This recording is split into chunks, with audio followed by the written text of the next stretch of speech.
bi-weekly cover crop check. It's about 2:30 in the afternoon. We usually shoot this video in the morning, but I had something going on this morning. We're on week 34 for the first cover crop, which is just rapeseed, and we got some clover here, and there's a little bit of freeze-dried annual ryegrass, and we're on 15 for our second cover crop. That second cover crop got planted 2 or 3 days right after planting, and I was hoping there's going to be more growth in that, but there isn't. We're trying to look for roots going down. Just do a weather report. So for the last 2 weeks, the ground still really hasn't froze yet. Maybe there's an inch of frost in here right now, but I could get through the frost just really easily with the shovel. Prior to that, 2 weeks ago when we shot our video, we broke through the crust if there was much of anything, so maybe at most there was 1 inch of frost. Right now we're standing in a row of higher cornstalk rows. These rows held the snow. They had like 13 inches of snow. It was really, really cold right about around Christmas time. So no frost got in the ground here, but right here where there's no residue. The snow blew away and we had frost in the ground. We stood, we didn't know looking. Okay, so getting into what we got going. A bunch of the residue away.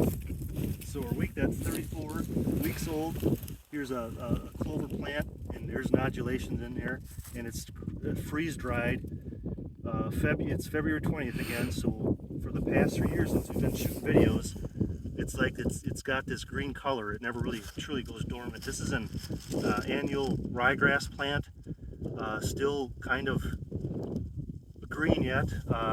This is rape right here. This rape might have been cut by the planter when we planted that second cover crop, but it's freeze dried. This is what it looks like. It's like it for the past 3 years. You know, the stuff will freeze dry. So if it was green, it's cut. It just seems like it stays that way. I want to point out this is a whole bunch of residue. So this is a wheat crop the prior year before corn was planted, and you can just see this residue roll. This is wheat.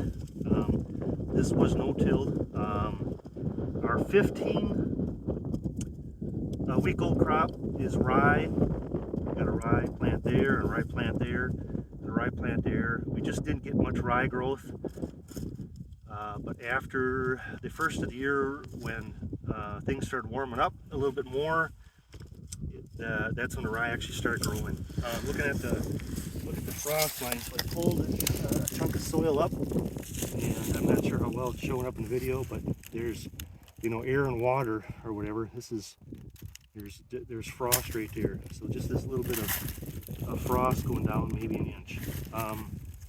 The next piece of soil here I want to pick up. So in here we've got a rye plant, and I was looking to see how deep these roots grow. They just don't go very deep yet right now, but look at, if you can see this in the video. So there's an earthworm. There's an earthworm. In here is another earthworm. There's probably 6 or 7 earthworms that when I drove the shovel into the ground, I didn't know if these were roots at first or if they're earthworms, but you can actually see, hopefully you can see that in the video, that they're moving. So there's 6 earthworms right there, and there was a couple more I know that was in the video, and this is only maybe 2 inches down, so it's not like it's very deep. 2 inches at most. Anyways, I'll step to the side. You can look down the cornfield. We got residue. We got a little bit of snow here left from. We got temperatures on Friday almost 40. Today it's 40 again. The snow melted. Doesn't look like there's a lot going on above ground. You pull the residue away, we can see there's some green, but there's a lot going on.